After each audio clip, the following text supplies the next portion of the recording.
Finlandia es un país nórdico con una república parlamentaria que se caracteriza por sus bosques y lagos. La capital es Helsinki y está ubicada en la costa meridional. El país está cubierto en un 75% por bosques. Tiene el mayor archipiélago del mundo. Los inviernos son largos y fríos, con poca luz, y los veranos son muy cortos, luminosos y templados. Ahora hablaremos sobre generalidades de Finlandia. La superficie terrestre de Finlandia es de 338.432 kilómetros cuadrados. La población es de 5.600.000 habitantes. La moneda que utilizan es el euro. Los idiomas oficiales serían el finlandés y el sueco. La capital, como ya lo había mencionado, es Helsinki y el índice de pobreza es del 2%. Como vemos, es un índice muy bajo en comparación al que tenemos en nuestro país. Ahora vamos a hablar sobre la evolución de la educación en Finlandia. La educación en Finlandia es obligatoria, pero fue hasta el año 1921 donde se aprobó la ley de la educación obligatoria que estableció que todos los niños finlandeses deben asistir a la escuela primaria. Esto quiere decir que en este momento, a partir de este momento de 1921, fue cuando se decretó que era obligatorio asistir a las escuelas primarias. Luego, en el año 70, se reformó el sistema educativo para hacer obligatoria la educación durante los primeros 9 años. Esto significa que los niños finlandeses deben asistir al sistema educativo los primeros 9 años. Ahorita más adelante vamos a verificar a qué edad se debe de empezar a asistir al sistema educativo en Finlandia para contar ahí esos 9 años. Algo muy importante de resaltar es que en Finlandia la educación es gratuita en todos los niveles. El enfoque pedagógico de la educación en Finlandia se centra en el bienestar de los estudiantes, el aprendizaje práctico y la innovación. Este modelo ha sido reconocido a nivel mundial por su éxito. Recordemos que la innovación, ahora pasa a ser parte esencial del sistema educativo, ya que son esas habilidades incluso que debe de desarrollar que deben desarrollar todos los estudiantes.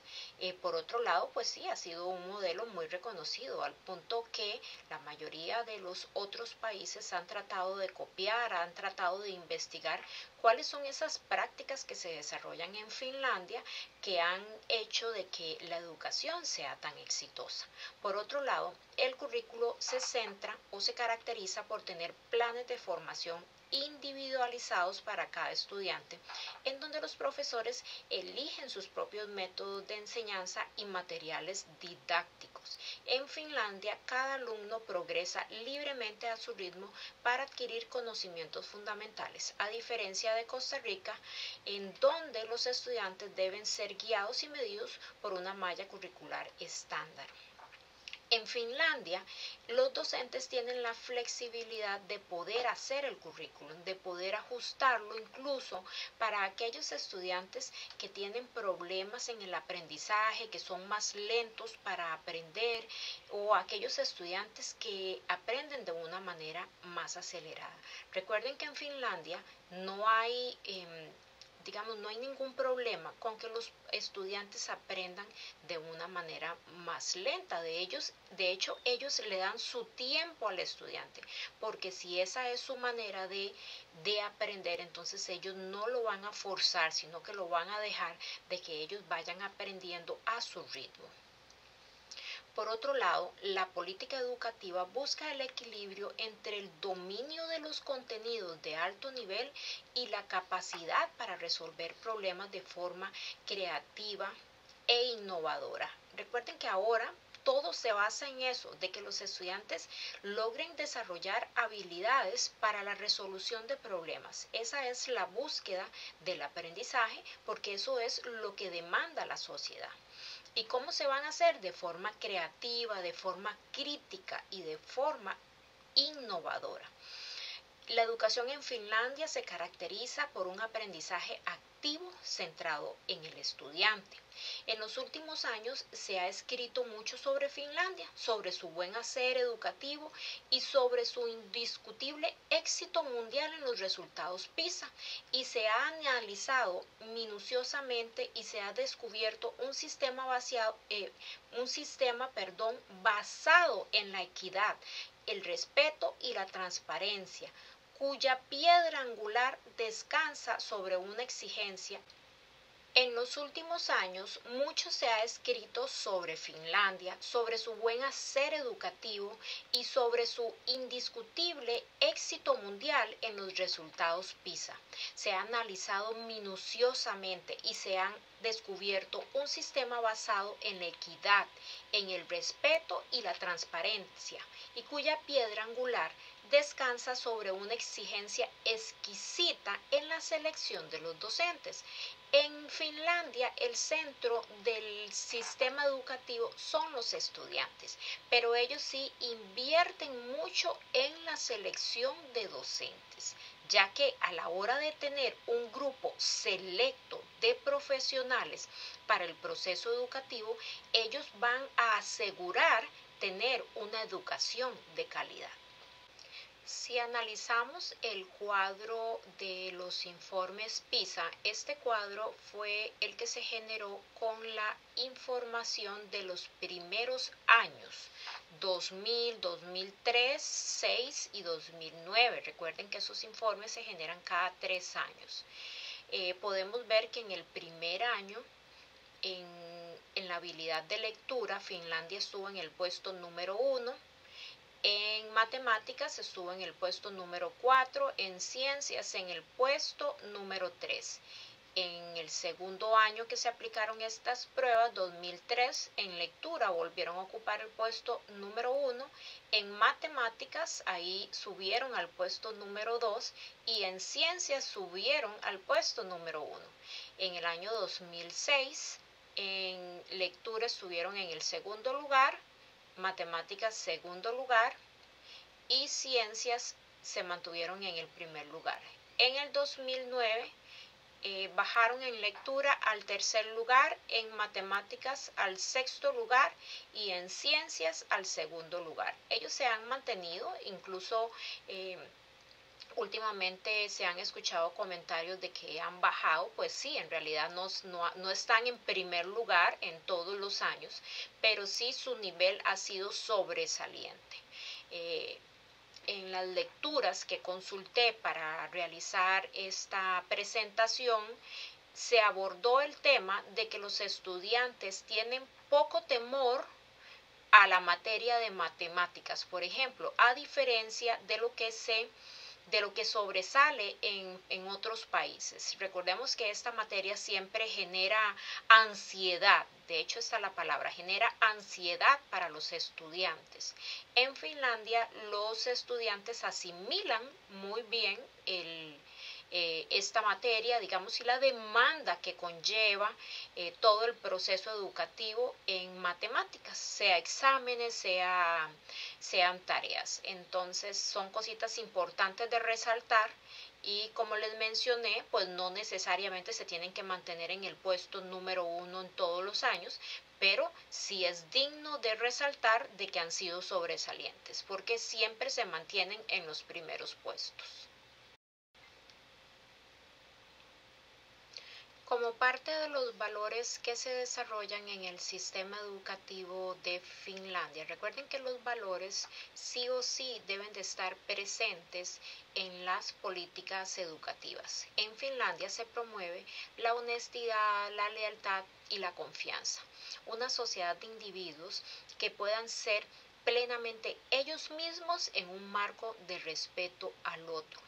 El alumno debe sentirse en la escuela como en su casa.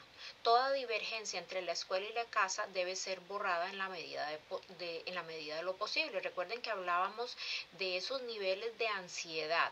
El estudiante debe de sentirse relajado para que fluya todo el proceso de enseñanza-aprendizaje y logre asertivamente el éxito que se requiere. Los profesores consideran como parte de su trabajo la relación con la familia de los estudiantes, no solamente con el estudiante, sino con la familia de los estudiantes, aunque sea fuera del horario. Y no es raro ver que un docente visite la casa o el domicilio de un alumno. No se ve de mala manera, eso es normal y lo hacen fuera de los horarios. Hay convivencia no solamente en la escuela, sino también en la comunidad. En las clases los docentes permiten, este punto es muy importante, que en las clases los docentes permiten que los alumnos hagan actividades ajenas al proceso educativo. Y encontré un ejemplo donde se indicaba que había un estudiante que estaba trenzando una pulsera de hilo y el docente la dejaba porque la estudiante estaba muy concentrada haciendo algo que le gustaba y a la vez iba desarrollando la tarea que le había asignado el docente. Entonces ellos consideran que esto la está motivando para que avance en el sistema educativo. Entonces son permitidas actividades adicionales para que ellos se motiven en las clases y logren evolucionar. Ok, en Finlandia el número de alumnos promedio para un colegio es de 400 a 500 estudiantes. La idea de esto es que el director tenga la capacidad de conocer a los estudiantes. El director, obviamente los docentes van a conocer a sus estudiantes porque se trabaja con grupos promedio. No vamos a decir que grupos tan pequeños, pero tampoco tan grandes. Pero la idea es que el director tenga la capacidad de identificar a los alumnos, conocer a los alumnos, que haya como una atmósfera de proximidad. Ok, cuando nos referimos a los niños que van al jardín de niños, así le llaman, estos son de 1 a 6 años. Básicamente estos niños van a asistir por necesidades de sus padres, necesidades de cuidado. La educación preescolar es de 6 a 7 años y aquí lo que se pretende sobre todo es despertar las actitudes de los niños y sus destrezas. Hasta aquí la educación no es obligatoria. Esto básicamente son como las famosas guarderías que tenemos en nuestro país por necesidad de los padres, ¿verdad? De salir a trabajar. Ok.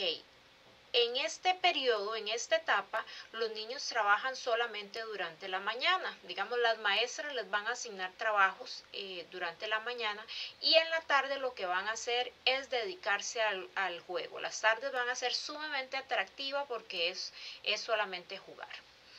La disciplina en los jardines de niños básicamente se basa en actividades relacionadas con la música, el deporte, actividades manuales, artísticas, de lengua materna, básicas de matemáticas. Ok, ahora ya vamos a lo que es la educación obligatoria. ¿Qué sería la educación básica?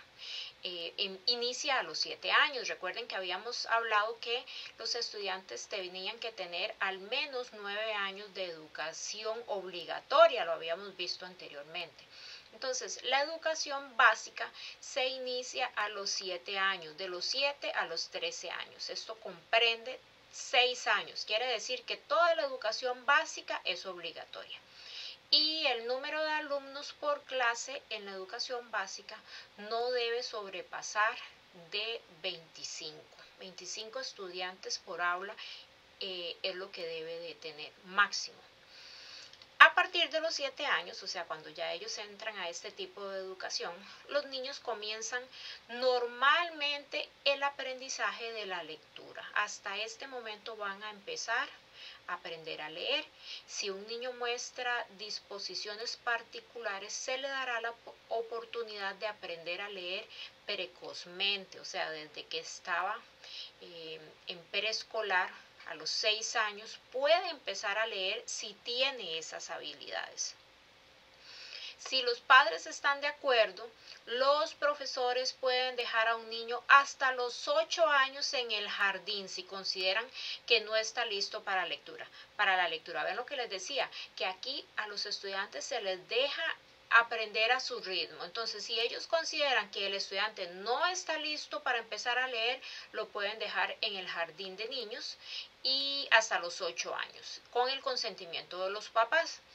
Las jornadas de trabajo de los estudiantes se limitan, ojo aquí, a 45 minutos y se estructuran con periodos de descanso de 45 minutos. Quiere decir que son lecciones de 45 minutos con recreos de 15 minutos. El total de las sesiones semanales no excede de 30 en todos los niveles de colegio y son 45 minutos por sesión las jornadas, que nunca van a ser mayores de 6 horas. Aquí sí hay una diferencia muy grande con nuestro sistema educativo, el cual comprende, porque recuerden que en los colegios, por ejemplo, en los colegios técnicos, nuestros estudiantes reciben clases desde las 7 de la mañana hasta las 4:30 de la tarde. En cambio, en Finlandia nunca van a superar las 6 horas y siempre van a ser 45 minutos de clase con 15 de descanso. Entonces sí hay mucha diferencia en la cantidad de horas que se reciben por día. La jornada escolar puede terminar entre las 2 y las 3 de la tarde. ¿Por qué? Porque empiezan más tarde. En Finlandia los centros educativos empiezan a las 8 de la mañana. De hecho, parte de la investigación que hice y de los aportes que puedo dar es que yo considero que en Costa Rica las clases se inician muy temprano. Es muy sacrificado levantar a los estudiantes, porque hay estudiantes que viven muy cerca del centro educativo, pero hay otros estudiantes que tienen que agarrar 1, 2 buses o tal vez un solo bus, pero distancias muy largas, y tienen que levantarse muy temprano. Por supuesto que van a llegar cansados. Aunque se acuesten temprano, levantar a un estudiante a las 4 o 5 de la mañana es muy cansado. No es lo mismo que un adulto se levante a esa hora. ¿Por qué? Porque ellos están en proceso de desarrollo. Ellos necesitan más descanso que un adulto. Entonces sí sería algo a considerar por parte de los altos funcionarios de nuestro país, las jornadas a las que están expuestos nuestros estudiantes, y sobre todo la hora de inicio. Sería incluso bastante interesante una propuesta de hacer un cambio de horario en los centros educativos en nuestro país. Algunas generalidades de las clases en Finlandia es que los alumnos invierten poco tiempo en tareas, en hacer tareas. Tenemos que ser críticos. En esta investigación pues me arrojó muchos aportes a la hora de que lo comparo con el sistema educativo de nuestro país. En Costa Rica, si ponemos en comparación o sacamos a relucir lo que se habló en la diapositiva anterior con respecto a la cantidad de horas que pasan los estudiantes en el centro educativo, recordemos que mencioné que en Finlandia eran 6 horas y que por cada hora de esas 6 son 45 minutos efectivos y 15 minutos de receso. En Costa Rica, por ejemplo, en un centro educativo, en un colegio, un colegio académico que termine a las 3 de la tarde, estamos hablando de 8 horas, y en un colegio técnico que terminan a las 4:30 estamos hablando de 9 horas y media, y los recesos no necesariamente son de 15 minutos por hora, digamos las lecciones. Entonces estamos hablando de mucho más horas, y adicional a eso son muchas tareas las que se le dejan a los estudiantes, tareas y proyectos. Eso a nivel de colegio. Ok, si vamos a la parte de escuela, la recarga de tareas es muy grande, que inclusive usted ve la queja diaria a diario de los padres de familia, donde ellos indican que son tareas casi que para los padres, por el grado complejidad, digamos, proyectos que se deben de desarrollar. Obviamente que también hay tareas mínimas, tareas básicas, pero, pero sí, tal vez si las clases, si fueran clases más efectivas, considero que no habría la necesidad de asignar tanta tarea. Sería muy interesante visitar un centro educativo en un modelo sobresaliente como este para verificar qué es lo que hacen en las clases para que saquen tanto provecho de ellas en el aula. Son muchos factores porque lo hemos hablado en nuestras clases, ¿verdad? En las clases de este doctorado, que hasta la situación económica. Recuerden que anteriormente habían hablado sobre la pobreza que había en Finlandia, que es muy mínima en comparación a Costa Rica. Eso influye, por supuesto que sí. La infraestructura en nuestros centros educativos es totalmente diferente a la infraestructura de los centros educativos en Finlandia. Entonces, obviamente que los estudiantes se van a sentir más relajados, se van a sentir más a gusto y van a sacar más provecho a lo que vinimos, ¿verdad? En nuestros centros educativos van a ir a recibir las clases con condiciones en algún momento mínimas y en otras ocasiones no son ni las condiciones mínimas. Entonces, todo esto aporta para que un modelo sea exitoso y otro no tan exitoso, porque tampoco podemos decir que nuestro modelo educativo es el peor. Hemos avanzado, eh, tal vez no al paso de otros países, pero sí se ha hecho. Somos una sociedad linda, vivir en Costa Rica es lindo, es bonito, es agradable. Cuántas personas, incluso a nivel internacional, nuestro país tiene una reputación excelente, y todo eso se debe a los ciudadanos, a la riqueza que hay en los seres humanos, porque no solamente es a las cosas naturales, a todas las bellezas naturales que tenemos, sino a la riqueza de los seres humanos que han contribuido a que nuestro país sea acogedor, y todo esto se debe al tipo de educación. Entonces no podemos decir que las cosas han sido solo malas o que nuestro sistema educativo no sirve.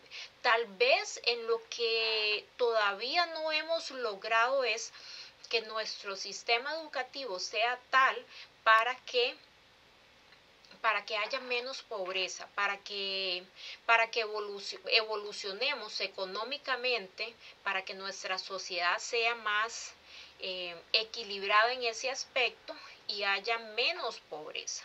Pero a nivel de valores, menos pobreza, y en este caso sí es indispensable mencionar la seguridad, que antes no era tanto, éramos un país ejemplo, no tenemos ejército, pero ahora se nos está saliendo de las manos. Entonces, con que haya un poquito de equilibrio más en la parte económica y más seguridad, considero que sí se están haciendo bien las cosas.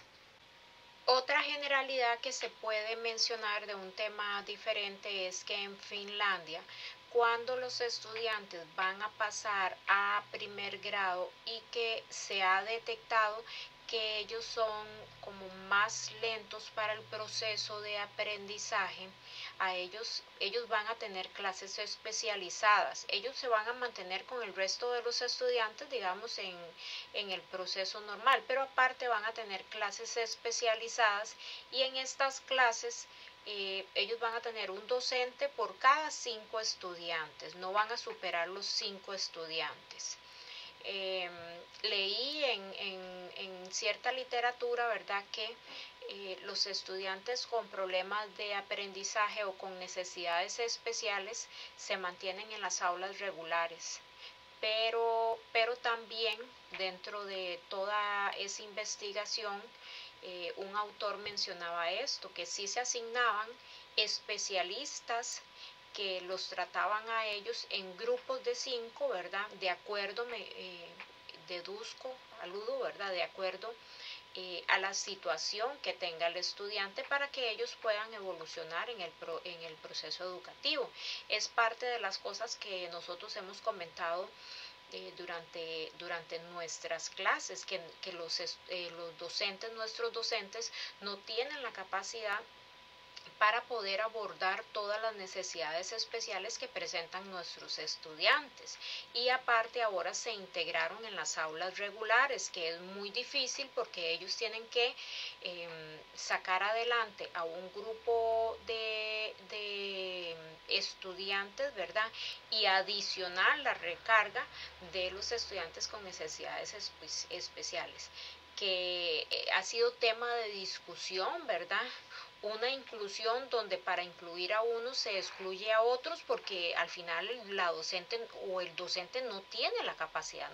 No quiero discriminar o sonar que estamos discriminando con este comentario, pero es que es a nivel de capacidades de los profesionales que nosotros tenemos, porque al final, si el docente se dedica a atender a este estudiante, descuida a los otros, y si atiende a los otros, no estás atendiendo a esta población tan vulnerable. Entonces ha sido un poco conflictivo todo este tema.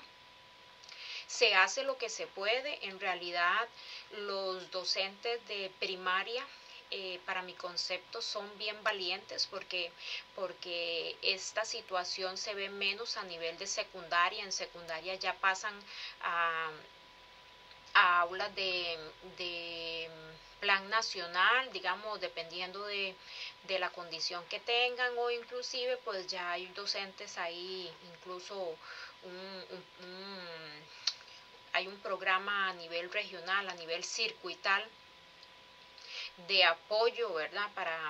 Para ese tipo de población. Entonces considero que no que sea fácil, no que digamos esto sea algo normal de llevar, pero sí se puede lidiar de una forma más sencilla. A nivel de primaria, simple y sencillamente es casi que imposible.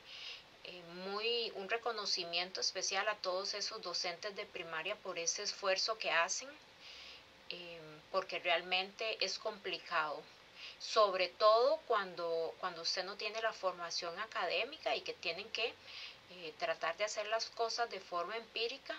Y no hablamos solamente del proceso educativo, estamos hablando incluso a nivel de salud, porque se han mencionado casos, por ejemplo, de estudiantes que tienen cierta condición donde se pone en riesgo la vida del estudiante a la hora de alimentarlos, a la hora de, ¿me entiendes? Son tantos factores, por ejemplo, de que otro estudiante no lo golpee, porque si no puede pasar, o sea, son muchas cosas y la responsabilidad de estos docentes es mucho. Entonces, un reconocimiento especial, porque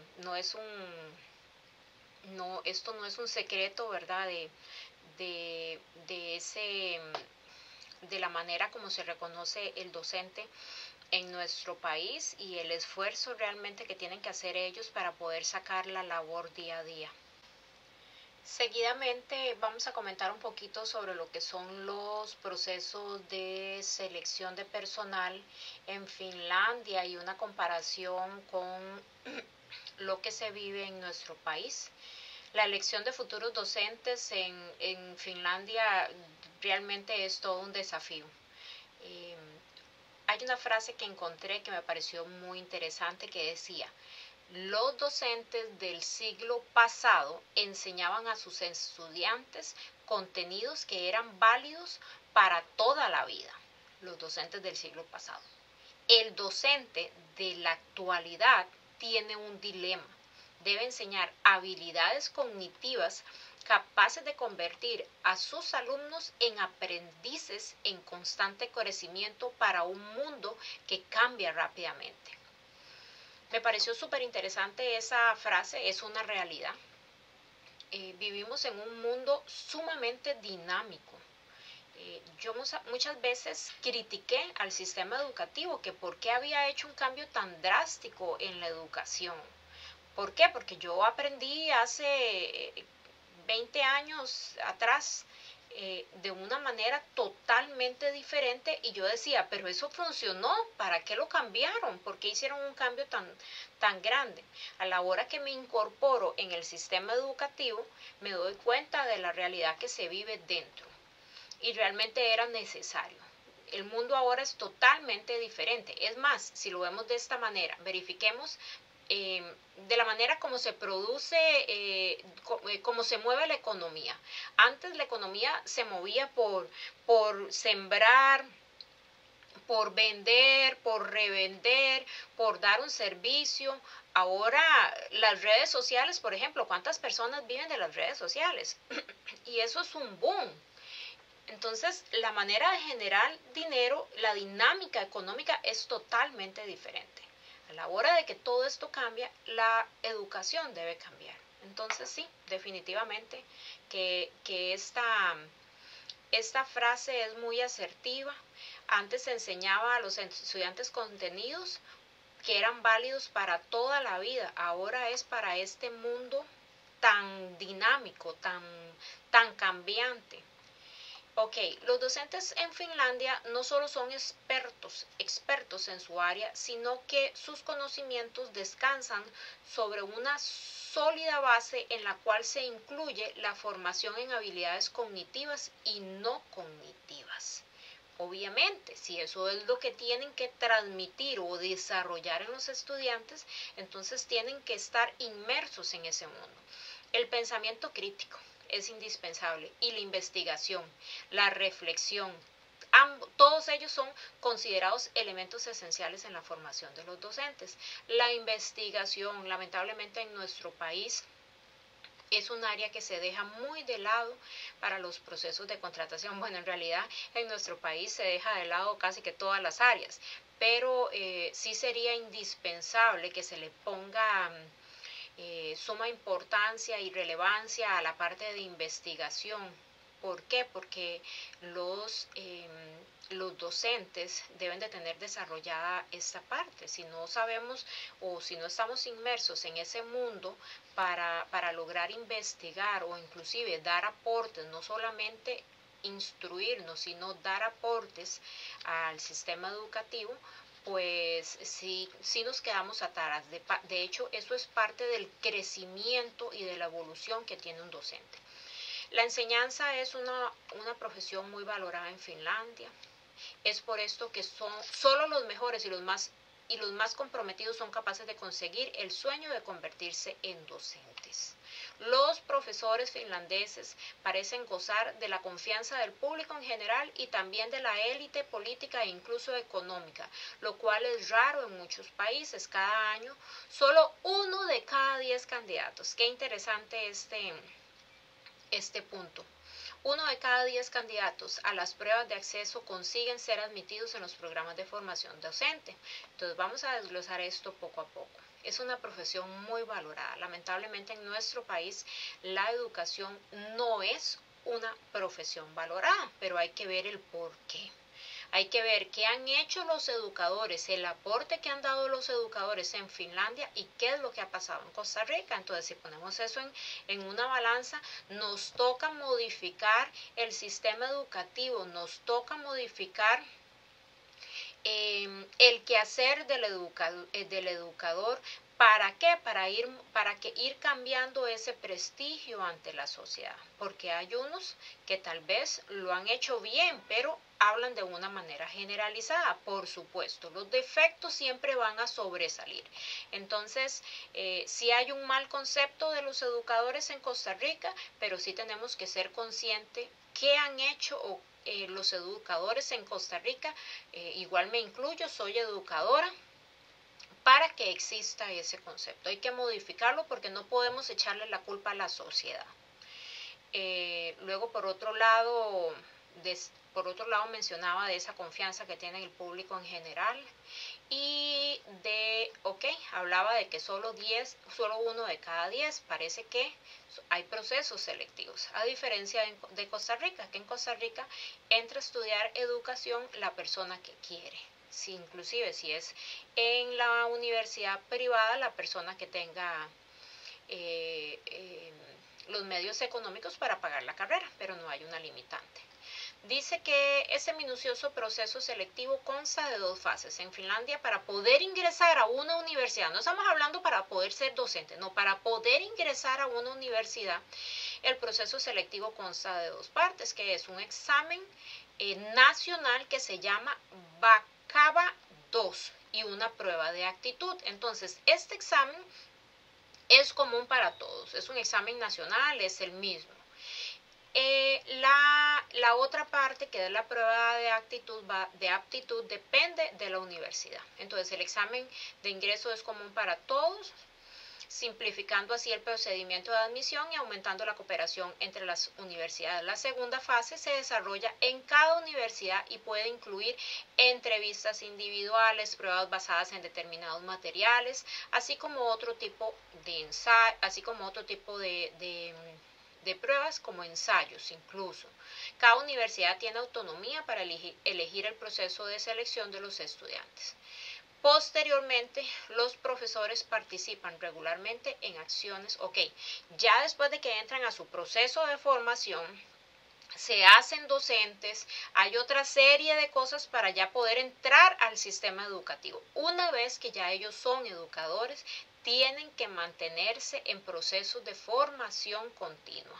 Sí o sí tienen que actualizarse, que eso era lo que hablaba sobre la investigación. Que es indispensable que los docentes se mantengan actualizados con los procesos de investigación, ya sea para leer, para instruirse o para hacer aportes, para hacer una investigación y dar aportes al proceso educativo. Algunas cositas que habían quedado pendientes de mencionar es que hasta los 9 años los alumnos en Finlandia no son evaluados con notas. Entonces no existe, tal vez, es por eso que no existe aquel estrés que mencionábamos, ¿verdad? Sino que ellos van como más relajados a las escuelas. Solo a esa edad, a partir de esa edad, ¿verdad? Los estudiantes son evaluados por primera vez, pero sin emplear cifras. Las notas expresadas en cifras aparecen recién hasta el 6º año de escuela, que es más o menos hasta los 13 años. Hasta los 13 años a ellos les van a dar una calificación con cifras. Otro dato que encontré importante de resaltar es que dentro de las sanciones disciplinarias en Finlandia no existe la suspensión. O sea, suspender a un estudiante que se vaya para la casita, eso no existe. Ellos siempre deben de formar parte del sistema educativo de una forma activa. Se le pondrán otro tipo de sanciones, pero nunca la suspensión. Y lo otro sería que los profesores especializados están presentes en todos los colegios de secundaria, lo que hablábamos de estos alumnos con necesidades especiales. Van a estar presentes los profesores con el fin de brindar una ayuda orientada a los alumnos que tienen dificultades en algún caso. La cantidad de alumnos ya habíamos hablado que nunca podía exceder de 5 en la medida de lo posible. Y cuando el estudiante ya haya pasado ese proceso, ¿verdad? Porque este profesor va a estar en esa etapa para que ellos luego se reincorporen a las clases normales, porque recuerden que los estudiantes con necesidades especiales se mantienen en clases normales. Entonces ya pasan por el proceso de estas clases especializadas, los docentes tratan como de ponerlos al día, ver cuáles son las debilidades que han tenido, los ponen al día y ya ellos se reincorporan a clases normales. Ya para cerrar esta presentación, pues quiero agregar que fue sumamente interesante realizar esta investigación de un modelo educativo tan exitoso. Logré identificar pues ciertas debilidades que tiene nuestro país, pero también muchas fortalezas. El ambiente definitivamente que juega un papel indispensable, la sociedad. No podemos hablar de educación sin sociedad, no podemos hablar de educación si no involucramos a la familia. No es solamente el cuerpo directivo y los docentes, sino todo ese compendio, porque la educación somos todos. Entonces, en realidad, las modificaciones a nuestro sistema educativo involucrarían pues muchos aspectos, ¿verdad? tanto del gobierno como de los docentes como de la sociedad. Falta mucho, pero considero que no vamos por mal camino y eso se ve reflejado en el país tan lindo que vivimos. Me siento sumamente orgullosa de formar parte de este país y considero que el país y los ciudadanos siempre van a ser reflejo de la educación que se emita en las instituciones. Muchas gracias.